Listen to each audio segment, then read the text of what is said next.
Super. Welcome, everybody. My name is Marty Mascari. I'm with the North Central Texas Area Agency on Aging and the North Central Texas Aging and Disability Resource Center, or ADRC, both of which are under the umbrella of the North Central Texas Council of Governments in the greater Dallas-Fort Worth, Texas area. I'm a contractor with them, and we are blessed once again to have our partners at the James L. West Center here today, namely Holly Glover, to talk about caring for someone in the late stages of dementia. And this is our third in a series of three.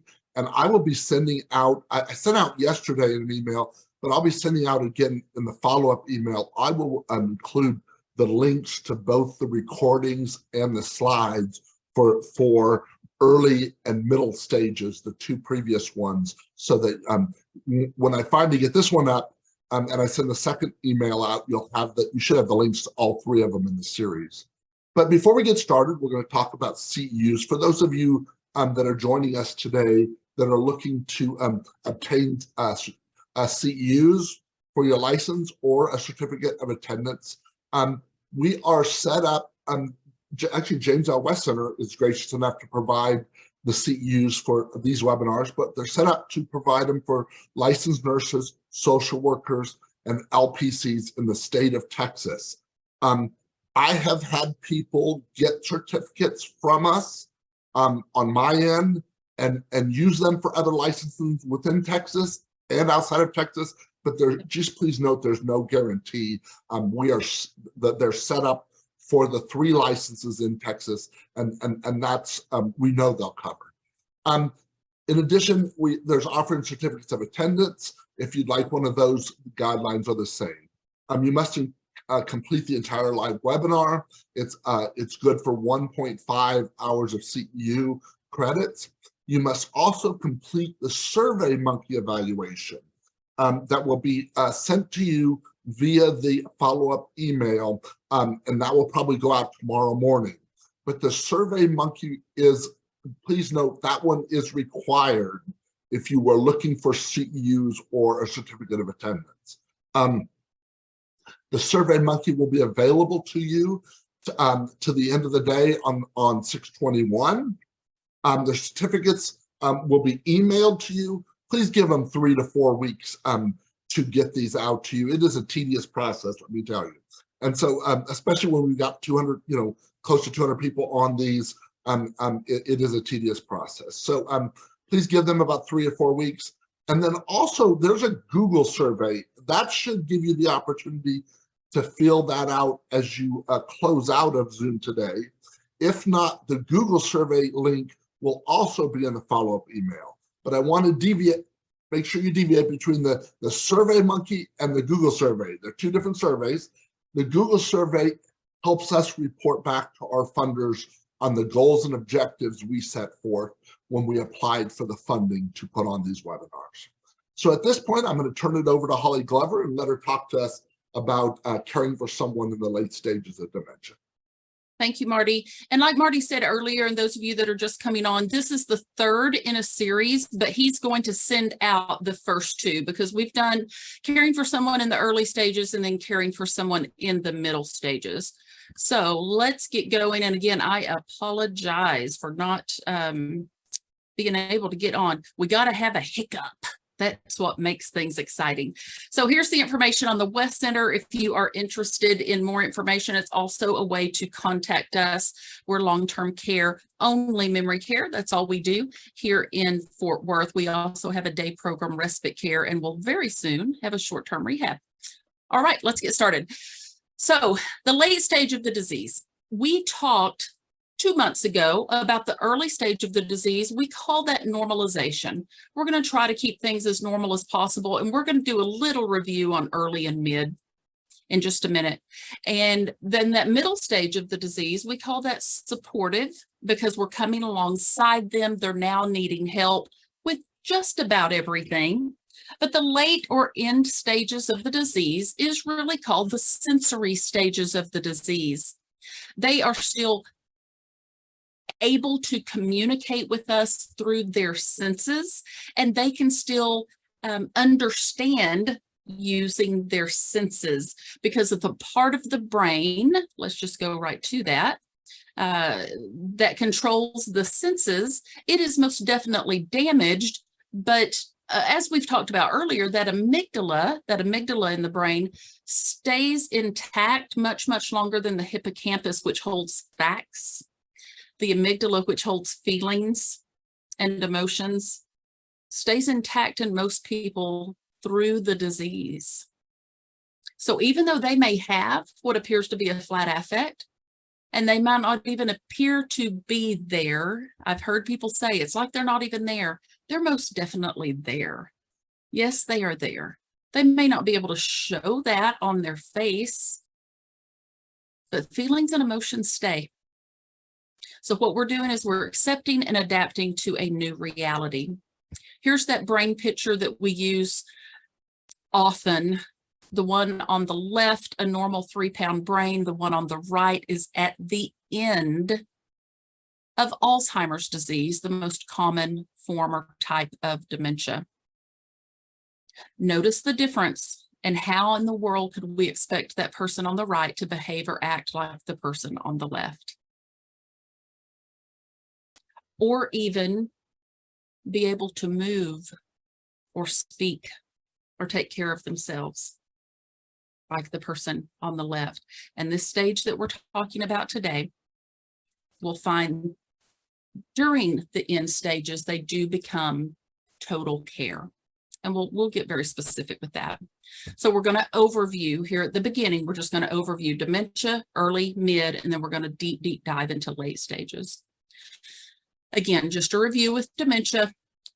People will oftentimes use the word dementia and memory loss interchangeably, and we can't do that because the word dementia does not mean memory loss.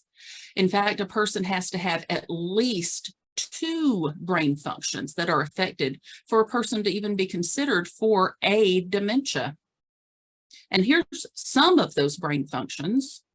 Most of the time, what we'll find in the dementias, and there's over 130 different dementias, is that they'll start to exhibit memory loss and judgment issues or language skill issues. The ability to be reasonable or rational is what families will see first. But it is a progressive impairment. It is a terminal illness. All of the dementias are terminal, because what's happening is the neurons and the wiring in the brain are malfunctioning, and eventually they die. And that is why we see this type of a difference. The brain is actually dying. Now, this scale, I use this a lot with support groups. And those of you that are social workers or who might be LPCs who run groups, I can get you a specific, like a PDF, a copy of this if you need it. I can send it to Marty. But this is called the theory of retrogenesis. It also has the FAST scale stages on there. Now, what family members will use this to do is we can look at a person with dementia's abilities and parallel it to their developmental age. So if we look here, and I know this is hard to see, but if we go to, let's say, the moderate, kind of the green there, and let's look at the number 5, the moderate, where they need daily supervision and assistance, including assistance choosing proper clothing, good hygiene routine, and remembering to bathe. And if we go straight across, it says developmentally, it's like they're at about a 5 to 7-year-old. So what we want to do, if this is where our loved one is, we don't want to go in and take over for them, but we've got to think about what could a 5 to 7-year-old do? They could still dress themselves, but I know my 5-year-old, when she was a little girl, would come out in cowboy boots and a tutu and a unicorn headband and a baseball sweatshirt and was ready to go to school or church or wherever. She could still dress herself, but she needed a little bit of help. She could brush her teeth, but I just need to check. She could take a bath or shower, but she needed some help. So that's how we use this. We don't treat them like they're 5 to 7. It's for us to be able to go, okay, a 5 to 7-year-old can. These are the things they can do. Because we don't want to focus on what's lost. We want to focus on what remains. So let's review the early stages. This is that normalization stage.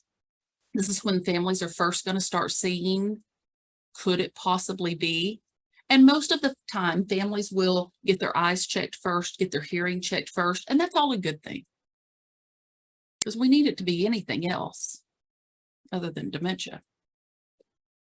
Some of the things that we start to see happen, and again, I'm not going to go down these lists. We've reviewed this, but I wanted to make sure that you have it. Starting to repeat themselves, maybe even getting lost. Almost like they don't have the same attention span that they used to have. Maybe they can't follow a storyline on TV. Misusing pronouns is pretty common early in the disease, where maybe their female doctor just walked out of the room and they say, what did he want? Pretty common. Personality changes, depression, very, very common early in the disease because they know something's going on. Just like we all know when something's going on with our bodies, they know. Might not talk about it, and they might not even be able to verbalize exactly what they're feeling, but they know something's happening. Communication tips, again, for earlier in the disease, making sure that we start to slow down. This is a hard time when we're getting used to these changes. And when we start realizing that they're permanent, they're progressive. We really have to start to nurture the relationship. This is also when we start to understand as loved ones and as healthcare professionals that everybody is going to be different. This is not a cookie cutter disease at all. There's about 36 common symptoms. Some people may have 20 of them. Some people may have 4 of them. It's very individualized disease. Let's look at that middle stage. The middle stage, again, we call the supportive stage. They can still do a lot for themselves, but they need support. They're starting to need help. And the main things I want you to see here, I've put them in yellow. This is when they're going to really start having trouble with family names. I know you're important, but I can't call your name. I might even be able to say your relation, but I may not be able to say the name. Losing those objects, table, chair, purse, water, food, because that's the hippocampus, and the hippocampus is dying. It holds facts. They're going to start using more actions, and we like to use the word expressions rather than behaviors to communicate. So many more gestures, body language. They're also going to start to use something called confabulation. And confabulation is where they just might make up a story. So I've had families say, no, Holly, they're lying. There is a difference in lying and confabulating. Here's an example of a confabulation. When I have a gentleman come in my office and look at my wall, look at my diplomas and say, you've got 3 diplomas, I've got 5. And I say to him, tell me about your diplomas, tell me about your degrees. And he does. He tells me all about his degrees, and his family tells me later he never went to college. He wasn't lying at all. He was filling in the gap. He was being able to have a conversation with me.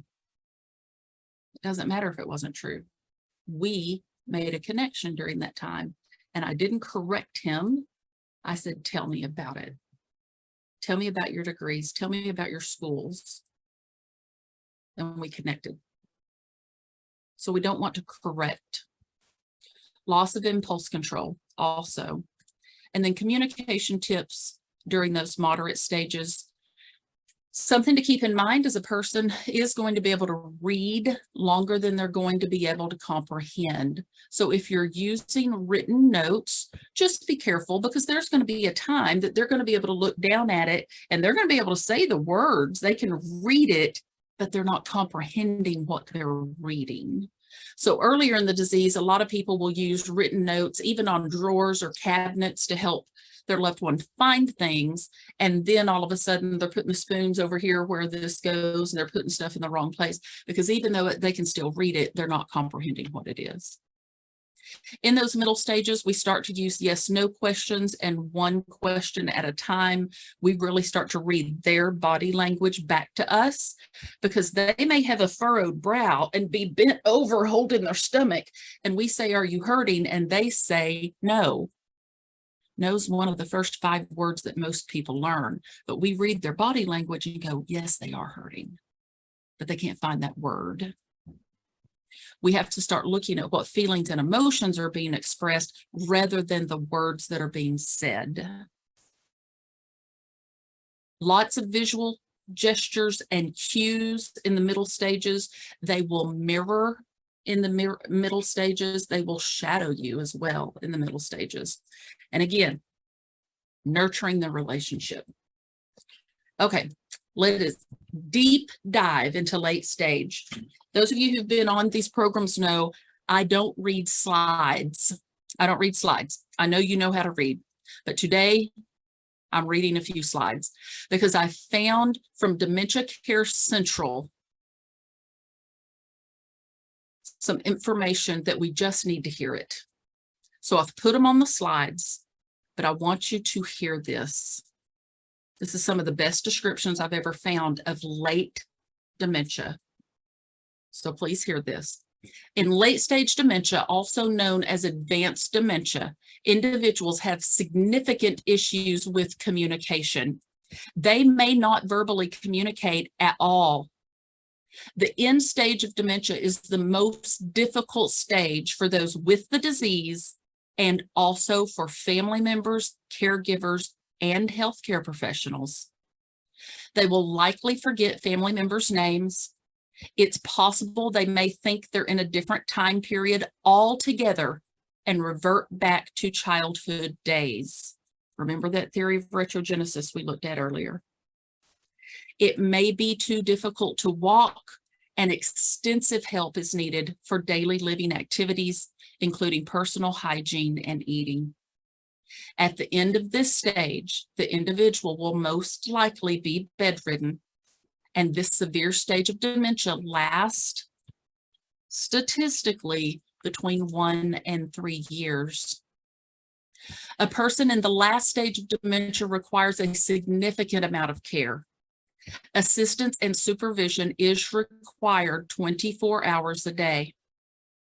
Dementia patients may require assistance getting in and out of bed, moving from the bed to the chair, or they may be bedridden and require help changing positions to avoid bed sores. Swallowing becomes an issue in late stage dementia, and caregivers have to make sure that food is cut into small pieces, is soft like yogurt and applesauce, or is pureed. At some point, the individual will be 100% dependent on their caregiver and will no longer be able to complete any daily living activities alone. That's in red, bold, and underlined for a reason. Not all families are equipped to offer this level of care. There are options for care, such as hiring a part-time caregiver or moving your loved one to a nursing home. The end stage of dementia is tough on everyone in the love and care of the person with the disease. Experts acknowledge family members must care for themselves during this incredibly demanding time in their lives, as they too must acknowledge the beginning of the end of their loved one's life. All of these stages are hard to talk about, but this is probably the most difficult one for us to really dive deep into, but we have to. And I've been doing this long enough, and I've sat with enough families to know that they've come to me over and over and over again after their loved one has passed and said, I'm so glad that I took the classes, that I was in the support group. So at least I knew what to expect, I knew what was normal and not normal, as hard as it was. I knew. I want us to pause here, and we're going to watch this video. This man does a beautiful job talking about his wife's journey through the disease, all the way to the end of the disease and after she passes. It's a powerful, powerful story. It is very short. I believe it's 3 minutes. Please listen to this.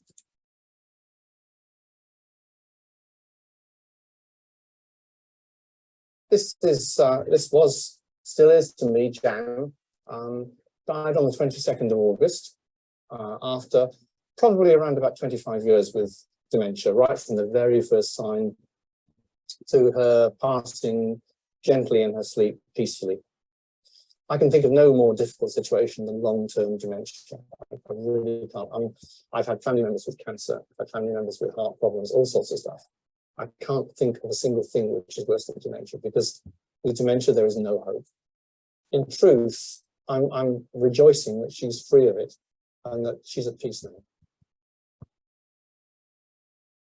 Jan and I were close, really, really close. My mum said, you can't see where Jan stops and Bruce begins, because we were, I can't explain it. We were just so close. We never, ever had an argument, not once. At the time when Jan was at the stage of needing it, there was very little help available. So we had no respite, we had no people coming in. It was just me trying to look after her, plus hold down a full-time job. So many people didn't visit her because they said, we want to remember her as she was. And oh, God, I go mad at that, because that denies the person as they now are. And they're the same person, for God's sake. It's just this wall comes down, which stops them communicating with you and stops them communicating with their own body and stuff. But if you say, well, I want to remember them as they were 20 years ago, then what good's that? Useless. When speech goes, and I think her hearing was a bit dodgy as well. I couldn't tell because you couldn't ask her because she couldn't answer. So you have to find ways of communicating. And increasingly what I was doing was putting my forehead on her forehead, because I think she picked up the vibrations of my voice, because she certainly did respond to that. You'll find that you go for months without any obvious response, and then one day you say something, just not expecting anything, and she'd say yes. And you think, where did that come from? And you suddenly realize that they're in there all the time.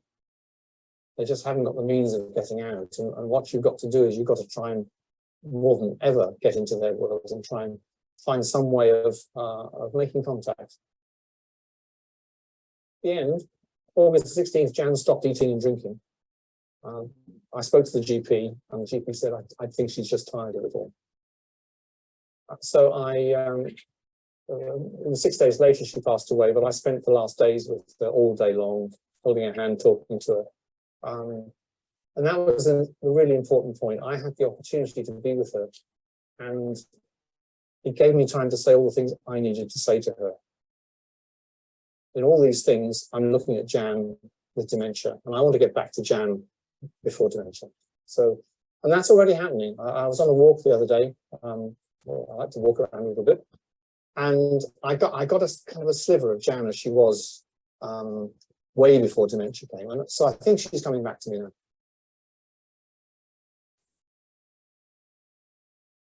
I think she's coming back to me now. A couple of things that he said. You may have heard him say, I'm rejoicing that she's free of it and that she's whole. Now you can imagine what that does to caregivers, though, to actually feel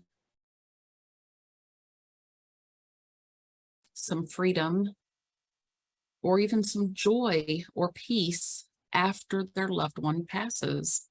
There's a tremendous amount of guilt.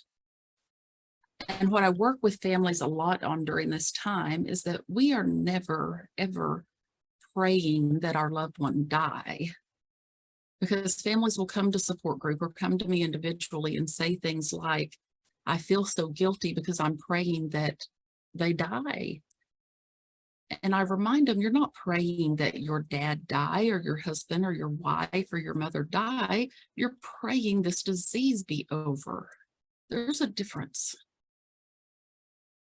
I've sat with well over 300 people as they have died from this disease.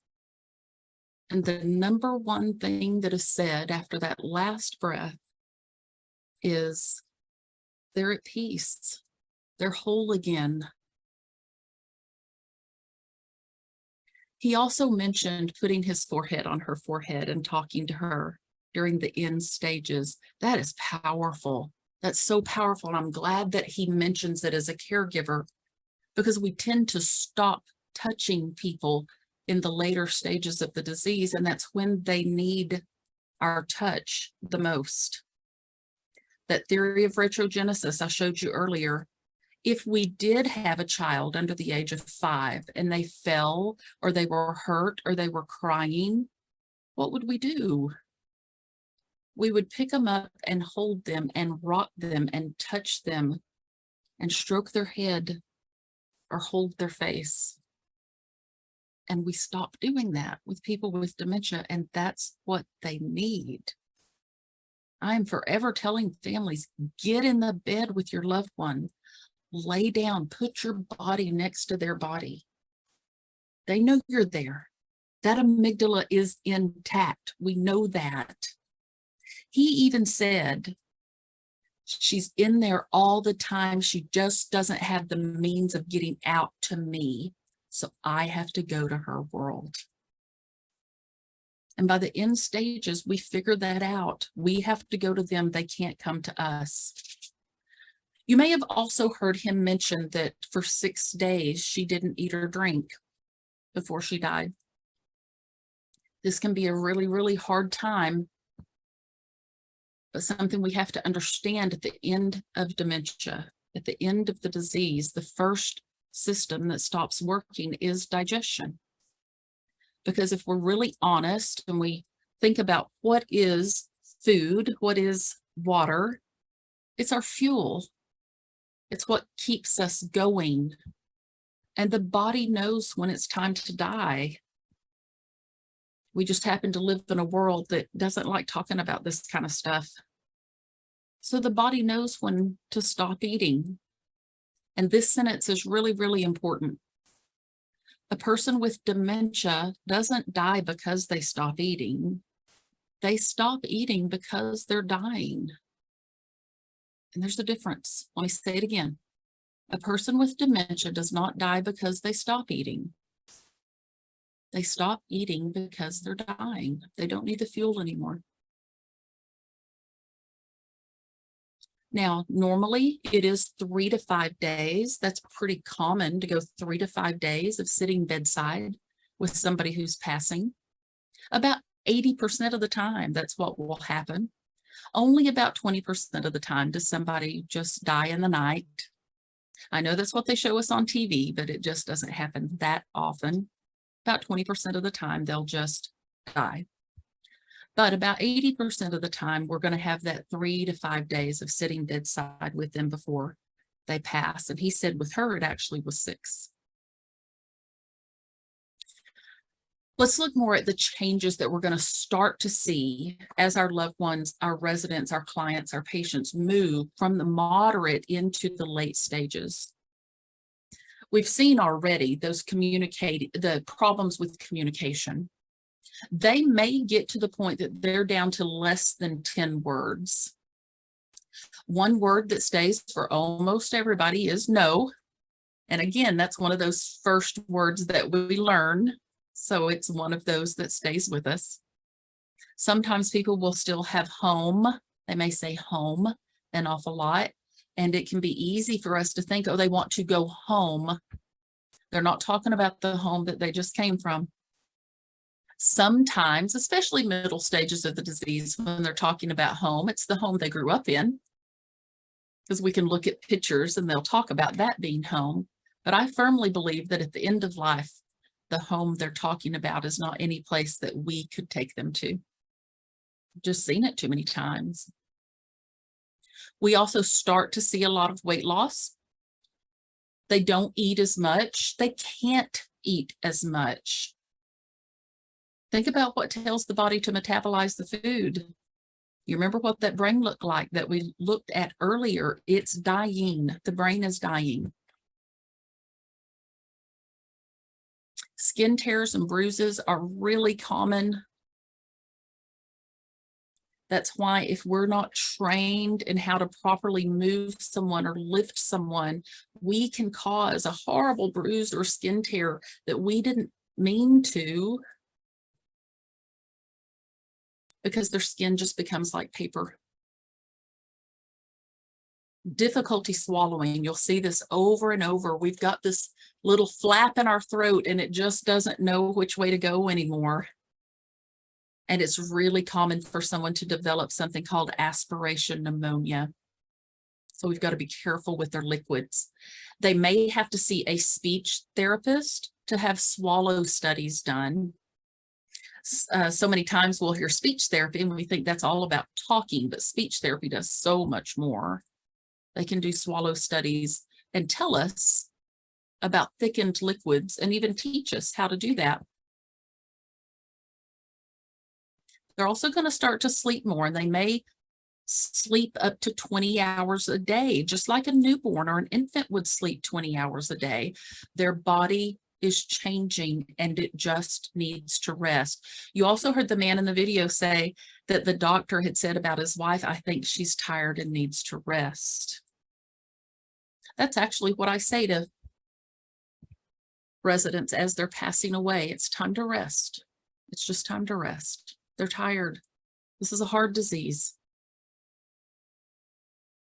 Some of the other changes that we may see: rocking back and forth, repetitive motions. Think about what that is. Why does anybody do a repetitive motion? I sit here in my office and rock when I'm working. You right now might be having your foot go up and down. You might be doing a pin back and forth, back and forth, back and forth. That's a repetitive motion. And what that is self-soothing. It's just self-soothing. That's all it is. We're going to watch a video in just a little bit of somebody at the end stage who's self-soothing and was mistaken for being aggressive. And she wasn't being aggressive. She's just self-soothing in a way where it looks like she might be hitting. But she's not hitting, she's being repetitive. We may also see some, you notice on their excessive hand activity where their hands just are busy all the time. This is where we can use fidget blankets, fidget mats, keep their hands busy, give them something to do with their hands. I was looking around my office. I've got these little, they're about the size of a washcloth, but they have crochet around them. And people throughout the disease will sit with crocheted items and run their finger in and out of the crochet, keeping their hands very busy. We mentioned earlier in the late stages, they're going to need around-the-clock care. They cannot be left alone in the late stages of the disease. They're going to have a really hard time making their needs known. So we have to become really good at being able to read their body language, because they're also not going to understand. Just like they can't communicate to us with words, they have a hard time understanding words. So we have to use actions, gestures. We've also got to watch our face. The amygdala that holds emotions also helps us read other people.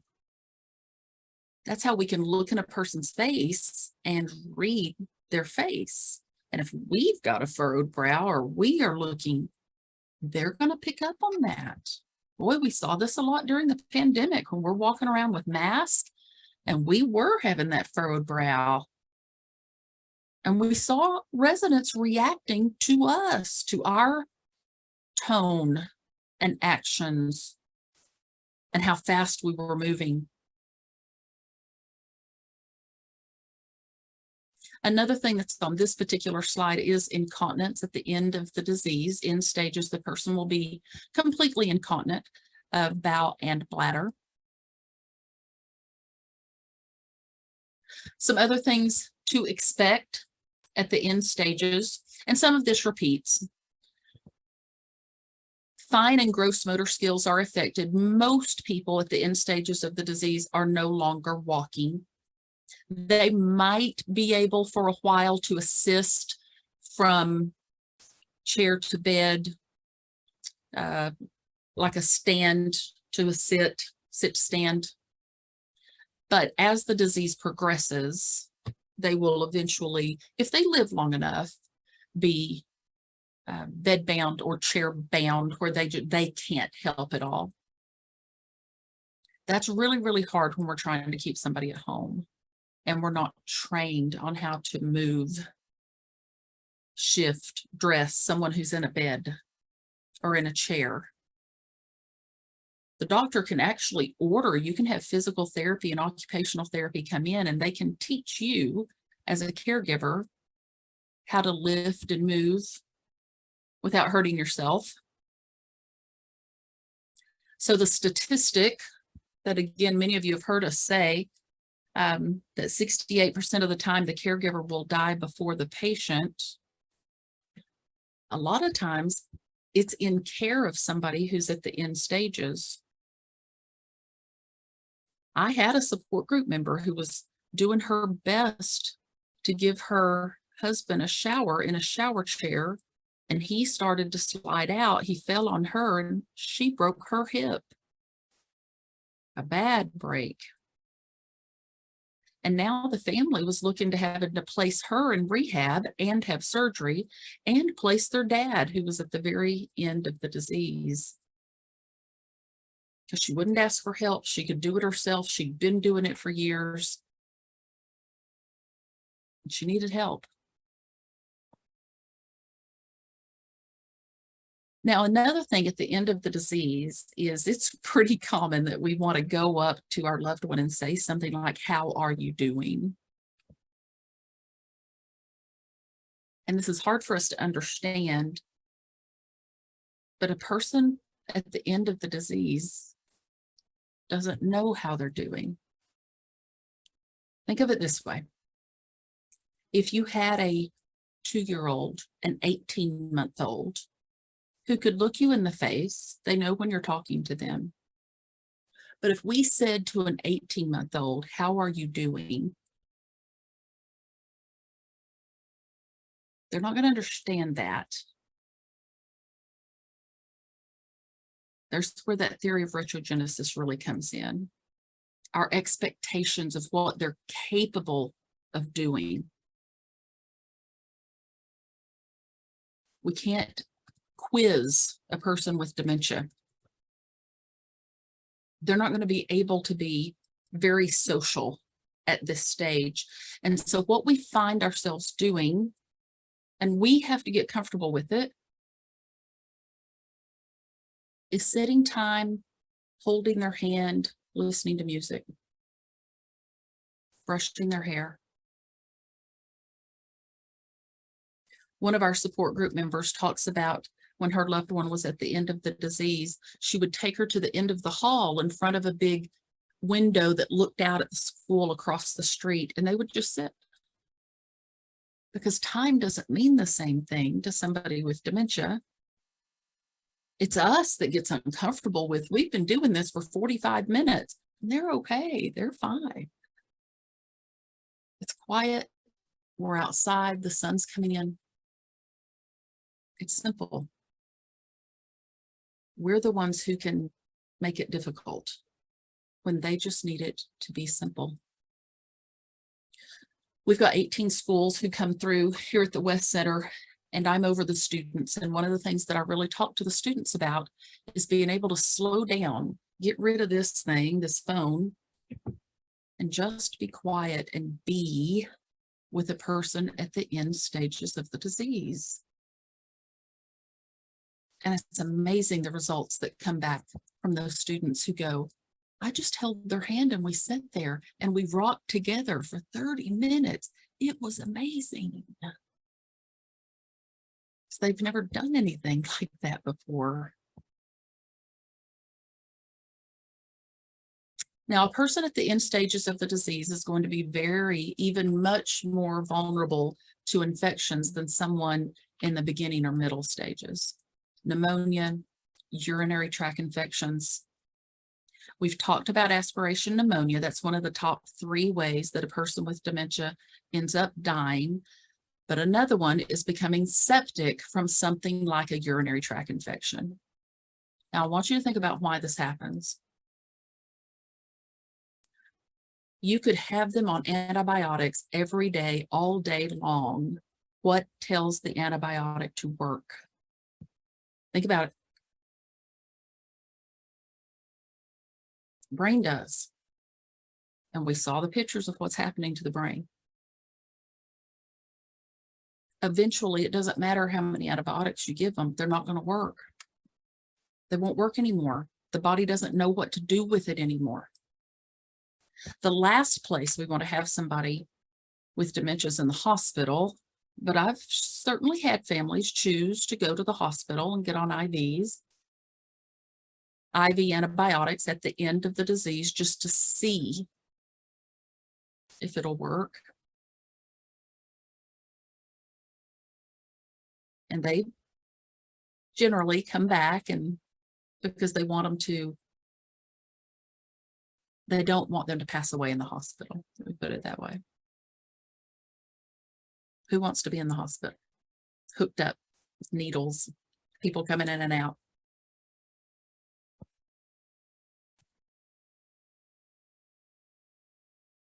This is some of the hardest times for families. And what we have to focus on at the end of dementia is quality of life. And a question that I have to ask families an awful lot, and I try my best to do it with compassion and with love, is who are you making these decisions for? Are you making them for your loved one? Or are you making them for yourself? Are we going to do heroic measures on somebody who's had a disease for years? That's a progressive terminal disease. Who are we doing that for? We doing it for them? We doing it for us? Those are hard questions.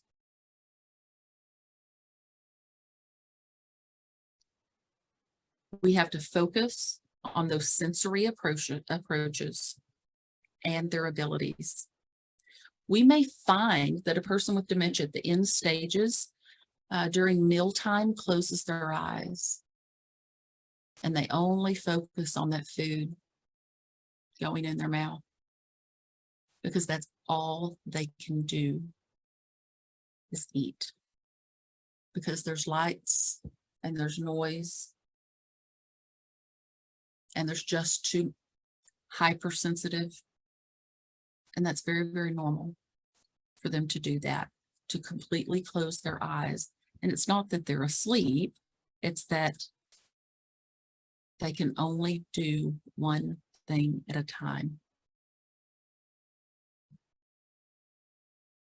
Next, I want us to, since we're talking about end of life, and I couldn't do a program on end stages of dementia if we didn't talk about end of life. I wouldn't be being honest with you. So I want us to watch this video about new rules for end of life care.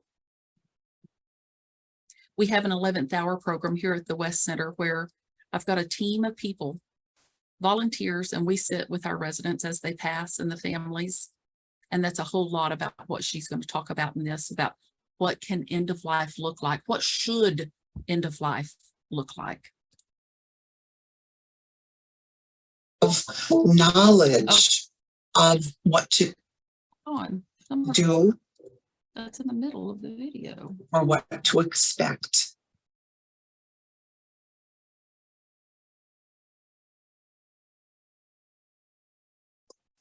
And I can't get it to go to the very beginning. We'll just start it from here. It's about a minute in. And that lack of knowledge creates obstacles in the care that their loved one can receive. We don't understand that there's a normal, natural way of dying. And so when we're there at the bedside, we're so scared. We want to do the right thing. We want to help, but we don't know what that is. My goal is to help neutralize the fear that families and significant others bring to the bedside and to this end of life experience. Having someone that we love die is very, very sad. It will never be okay for someone that we know and love to die, but we can get to a place where we understand that it's going to happen and to understand that this is how a person dies. I think what happened is when I added it, I had been watching it, but the name of it is Knowledge. let me stop it. The name of it's on there, and you can, I recommend, this is the short version of it. It's called New Rules for End of Life Care. I encourage you to look at it. She's got a lot. Her name is Barbara Carnes. I've said for many years I wanted to be her when I grow up. She is all about educating people about end of life and what it can and should look like. So I encourage you to look that up. And you're getting these slides. Again, you're getting the slides. You can look that up. I apologize for that. So something I want us to think about as well. Person with dementia is never giving you a hard time. They're having a hard time. And I think I say that in every single program that we do. Because boy, it can sure feel like they're giving us a hard time, but they are having a hard time at every stage of the disease. They're having a hard time. We have to really, really work on our patience, our flexibility, and our ability to be compassionate. And you notice I used there that word compassionate communication. Compassionate communication. We even have a program that we teach called Compassionate Touch. And we've mentioned a lot today, making sure we don't lose the connection with our loved one. Sometimes it takes me going in when somebody is imminent and giving families, it's almost like giving them permission to get in the bed with their loved one, to lay their head on their chest. It's important. We're going to go through this one time. We're going to do end of life one time. We do not want to look back and have regrets on it. I mentioned earlier that being in a hospital is one of the absolute worst places for somebody with dementia. And for those of you who have experienced that, you know exactly what I'm talking about. For those of you who have not, doctors and nurses who are not specifically trained in memory care, think about dementia. It was a chapter in a book many years ago. They used to not even offer specific classes just on dementia. And if someone hasn't been trained in dementia, they don't know how to communicate with them, even in the hospital. And what we'll find is that many times a person with dementia ends up restrained, physically restrained, tied to the bed, or chemically restrained, where they are given meds to knock them out because they don't know what to do with them at the hospital because they're not trained. So we want to be very, very careful about what we go to the hospital for. It can actually cause somebody with dementia to go into a progression. We know that with dementia, they're going to plateau, progress. And anything that's traumatic can cause them to go into a progression. There's a statistic on here on that second bullet point that says dementia patients that are transferred to hospitals in the late stages of the disease are 2 times more likely to end up in the ICU And most everybody would say, I don't want my loved one to end up in the ICU hooked up to machines. But if you go to the hospital, they are going to be about keeping them alive as long as possible, no matter what the means are. You've got to make sure and have your paperwork filled out. Make sure that you have the DNR, the do not resuscitates, filled out. This is also when somebody is going to go on hospice. Hospice is about comfort measures. It is not about giving up. We've done an entire program on hospice. It is about comfort measures. It is about quality of life, and it is about help for the family and the person with dementia. And for those of you that are here in the United States, it is a Medicare benefit. I always encourage families to get on it as soon as possible. Take advantage of having doctors and nurses and CNAs and social workers and chaplains. And it's added care. It's on top of the care that you've got. If your loved one's placed, you've got all this additional care. If they're at home, you've got this additional care. And then this is a big sentence, the very last one here. Feeding tubes do not extend dementia patients' lives. They complicate their deaths. I want you to think about something. We said the digestive system's the first one to shut down. Well, what if we stick a feeding tube into a digestive system that's shutting down? I've watched this happen. It isn't good. It isn't good. It happened in my own family. I watched it happen. If you put a feeding tube into someone whose digestive system is shutting down, all that fluid that we're putting into that feeding tube has to go somewhere. And it will pool in different places of the body. And it makes it a very complicated, painful, uncomfortable death that doesn't have to happen like that.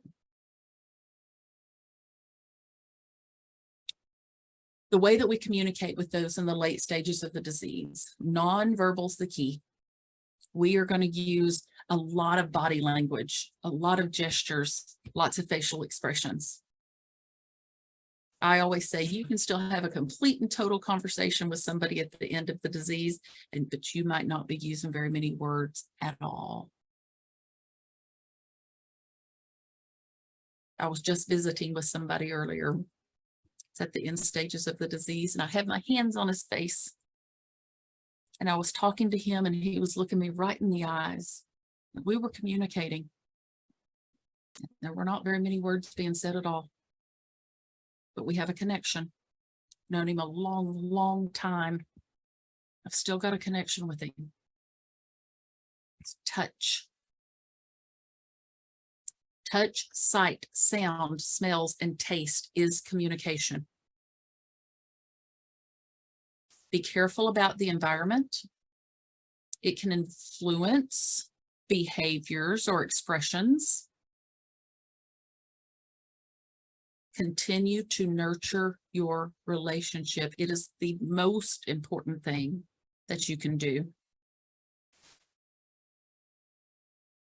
When we teach about communication, we always use this graph because I think it is fascinating. And this isn't just with dementia, this is with all of us. Communication breakdown, only 7% of our communication is even words. This is with all of us. Our body language is 55% of communication, and our tone of voice is 38%. When I'm teaching the students to talk to our residents that have dementia, I always say, whenever you take your key and you hit the door, the key fob, smile. Your voice is going to go up. It's going to change your face and then walk in. Over 90% of communication is nonverbal.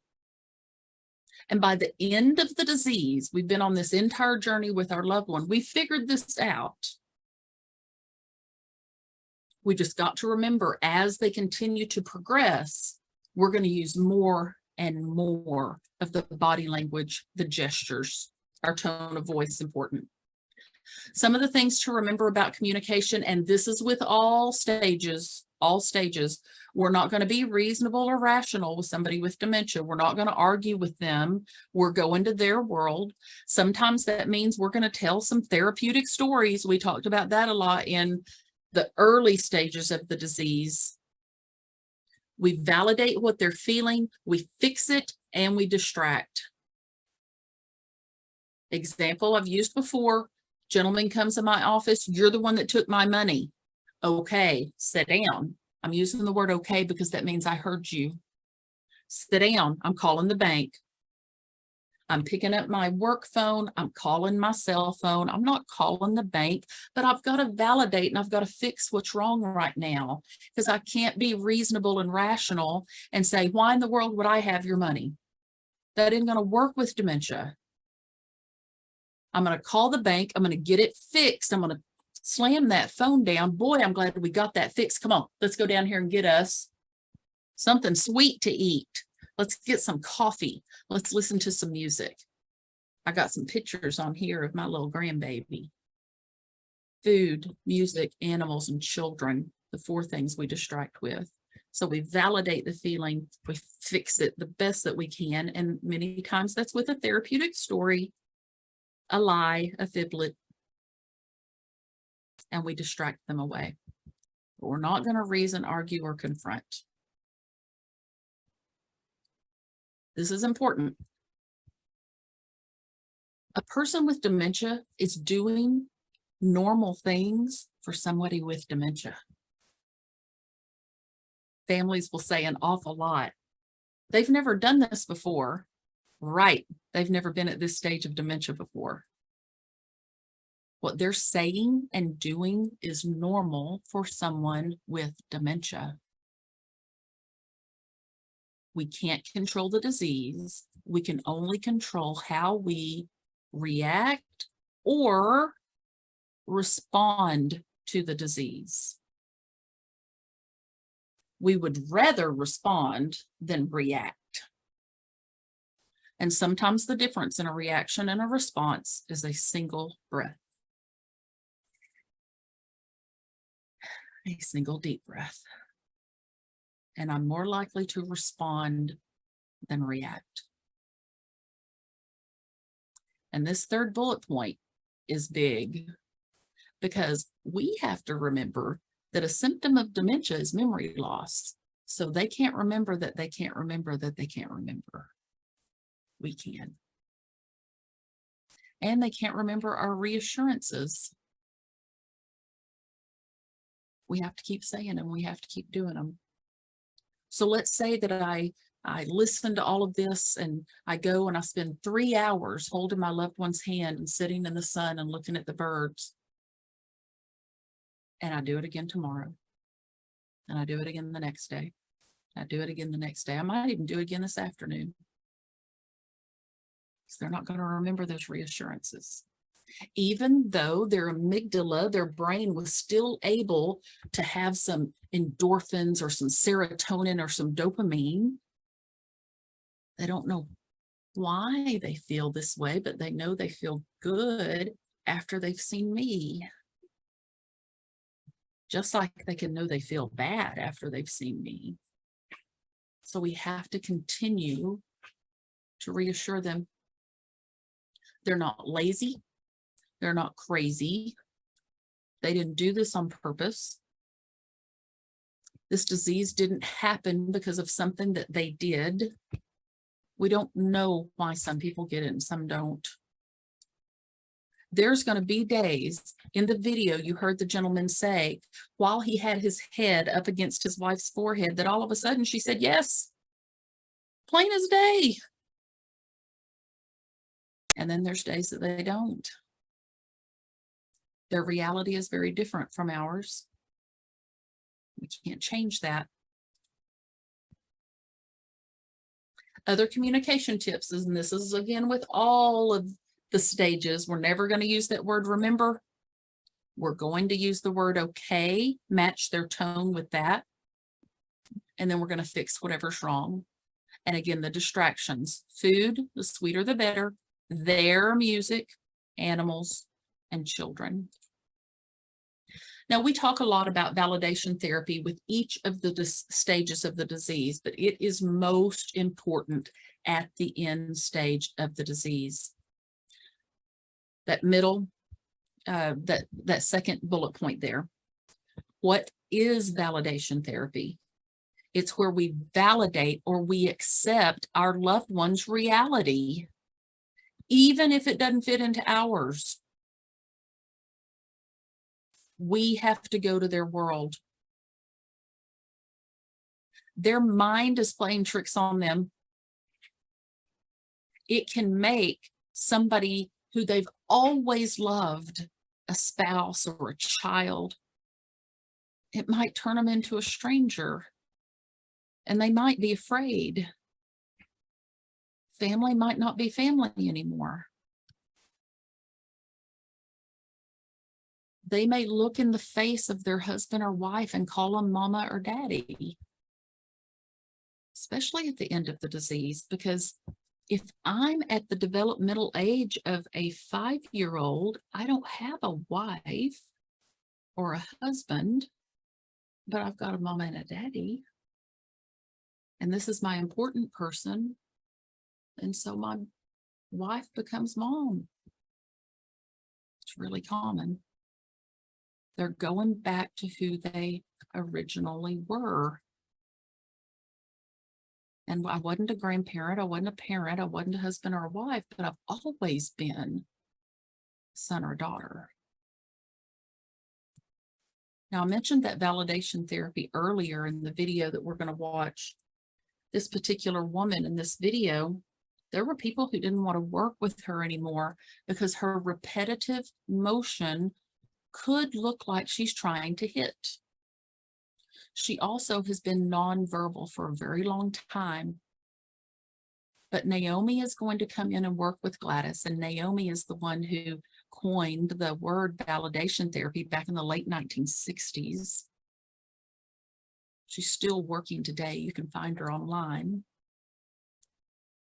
So we are going to watch what validation therapy can do at the end stages of dementia. Deteriorated, and no one enters their world, and they're just sitting there. They will withdraw inward more and more, and their desperate need for connection is all now inside. And if a person is all alone, even if they're very, very deteriorated, there's a longing for this kind of closeness. Mrs. Wilson, hello. You want me to sit? Can you see me good? Gladys Wilson is a wonderful example of a person who is in the phase of repetitive motion, where people use movements, repetitive movements, because they don't have any more speech or very little speech, but they have human needs that need to be expressed. You're crying. Crying, you have a tear right here in your face. You have a little pain. You want me to touch you. You're very sad. Can you see me? Is that scary? Are you afraid? And if this person sits with their eyes closed, rocking back and forth, and maybe there's a tear coming down, there's a need there. There's a little tear that's coming up. You feel it? You feel a little tear? If you gently use touch, and I touched Gladys Wilson for the fingertips right here on the cheek, is where the mother usually touches a child. If you touch an infant there, it looks up, and every cell remembers where it was touched by the mother. And often that person knows, even if they can't say a word at that moment, they won't talk, or they don't want to talk, but there's a communication, and that person is no longer alone. Can you let me in a little bit? You think? Just a little? You think I could be with you and Jesus for a minute? Jesus loves me, this I know. For the Bible tells me so. I use music because when speech is gone, music, especially with Gladys Wilson, it was religious music because there's emotion tied to it and safety tied to it. So I used her old church song. Jesus loves me. Yes, Jesus loves me. Yes, Jesus loves me. The Bible tells me so. What I did was when she moved, I moved with her. And when I was singing, because she didn't sing with me, so I matched the intensity of my voice to the intensity of her movement. And pretty soon, for a split second, we became one person. Jesus loves me. Yes, Jesus loves me. The Bible tells me so. But at one point, when she got very quiet and very peaceful, and my voice became very, very quiet as hers and very peaceful, and my breathing slowed to her breathing, she pulled me to her and I moved with her. And for her at that moment, I believe I was a symbol of her mom.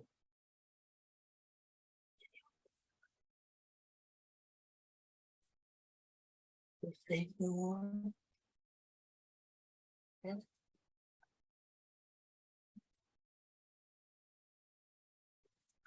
The whole world in his hands. He's got the whole world in his hands. He's got the whole world in his hands.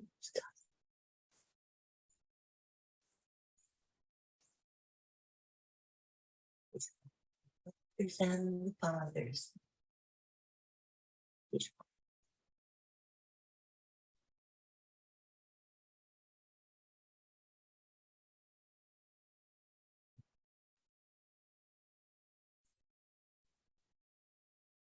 The breakthrough doesn't happen every time. The person will not always open their eyes and look at you. But if you keep trying and you keep centering yourself and really look at that person and really mirror their movements, maybe not this time, but the next time you come, you'll have a communication. You'll say it with Jesus and me. Now that was validation therapy at its best. And people didn't want to work with her because Gladys was being violent. She was hitting. She wasn't hitting. She was doing a repetitive motion. Powerful, powerful stuff. Compassionate touch, compassionate communication. You notice she put her forehead right on her forehead. She put her hands on her face and she sang her music. She got a connection. She broke through. We respond to their feelings. Now you heard her say also, it doesn't happen every time. That's part of kind of going with the flow. So we do it again this afternoon. We do it again tomorrow, but we keep doing our best to connect with our loved ones. We don't want to get caught up into whether it makes sense to us or not. Their emotions are still very, very valid. So we talk an awful lot about treatment for dementia. And we're doing it right now. As hard as this kind of stuff is to talk about, you're treating dementia by knowledge, continuing to learn about it, pass this on. When you get the videos, we want you to share this stuff. We want you to share our PowerPoints. Build your skills, make quality of life important, keeping in mind the commitment, the connection, and the compassion. Here's our information. I want to make sure and leave some time for any questions or comments. I know Marty's going to hop back on and we're going to go over CEs one more time, and then we will have time for some questions. Great. Very good. For those of you that are interested in CEUs or certificates of attendance, and I realize somebody put a question about the certificates of attendance in the chat. Please, here's the information right here and now. We are set up to provide CEUs, and again, they're being complimentary of the James L. West Center in this partnership. But the CEUs are offered for licensed nursing, licensed social workers, and licensed professional counselors in the state of Texas, or certificates of attendance. Please note that people have gotten some of these certificates, at least they have from me, and been able to use them for other licenses, but there's no guarantee. Those licenses could be within Texas or outside of Texas, but understand there's no guarantee because we are only set up with these three or under the guidelines of these three licenses. You must complete the entire live webinar to be eligible, and we get a printout from Zoom that tells us how many minutes you're on, and that's if you're on by email. If you're joining us just by phone, there'll be a phone number, but it won't be associated with anything. So you would need to email me and let me know what phone number that you joined us and what phone number you joined us with, in order for us to correlate that with a phone number that is on the Zoom report today. But in addition to being on the webinar, you must also complete the SurveyMonkey evaluation form. The only way you're going to get the SurveyMonkey evaluation form is through the follow-up email that will go out tomorrow, most likely in the morning. The link to the SurveyMonkey will be in that email. You will be able to access that SurveyMonkey through the 21st of June, and then it will close. And then once it closes, please give them 3 to 4 weeks to get those certificates out to you. Just so you know, I don't reopen these surveys for individuals. It just becomes far too cumbersome when we have 200 people on a webinar to be opening them for one person here and one person there. I know I don't have the capacity to do that. And I know James L. West, we've talked about it, and Jamie, they just don't have the capacity. When we start doing that, we start having to forego a lot of other things, because that is very time consuming. And so unless there's a major issue on our part, please note that you're going to be responsible for getting that and finishing that in the time frame given.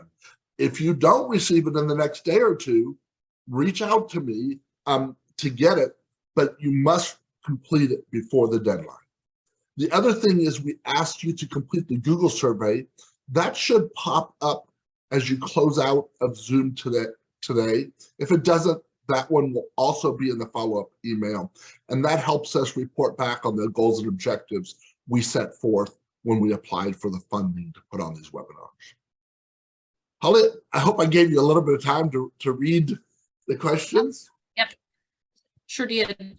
Our next one, next month, we've got it up right now. It's depression versus dementia, and we're going to talk about how to get a proper diagnosis for both of those, how there's actually research now that shows that lifelong untreated depression can lead to dementia. So we're going to really deep dive into, we're going to put the two side by side and look at depression and dementia. I did go back through the questions. So Somebody had mentioned resources for the person with dementia. I always recommend going to your Alzheimer's Association. The Alzheimer's Association has an 800 number that you can look up, that I should have it memorized because I used to work for them, but I don't, I'm sorry. The 800 number to the Alzheimer's Association, I would go there. It's answered 24/7 and ask them about resources specific for the person with dementia. A person had also asked about processing the sadness of watching this. That is why we have support groups. I encourage you to get into a support group. Ours are open. We do have 2 that are online and 1 that is in person here in Fort Worth. If you want more information about that, you can email me. It's on our slides, or find one there locally. Honest to goodness, over the many years I've been doing this, I've had so many caregivers say their support group saved them. It just saved them, knowing that they had other people to sit and process this with. Somebody had also talked about other medications, just like the antibiotics stop working. Yes, other medications can stop working as well, or they're not, they don't react to them in the same way, because the body is just shutting down with dementia. And so, yes, you can start to see that as well. And then I also saw a question where somebody was talking about recommendations for private pay, home sitters, one of those type. You can send me a message if you would. It depends on what part of the country you're in. We do have a few people, that we talk about, but as far as private pay, I've also got a list of questions that you can ask somebody that you're getting ready to hire, whether it's a company or an individual. So whoever it was that asked that question, shoot me an email at hglover@jameslwest.org, and let me see if I can help you, whatever area you're in. All right, let me see if anything else has come up. Marty, have you seen? Holly, lots of compliments as always. Your presentation style is just remarkable. I mean, it really is. And also someone shared their condolences of your loss, for your loss. But just the presentation style is just, especially for the content that we're working with, and the compassion that comes through. As you're presenting this information, is really just amazing. It's quite a blessing.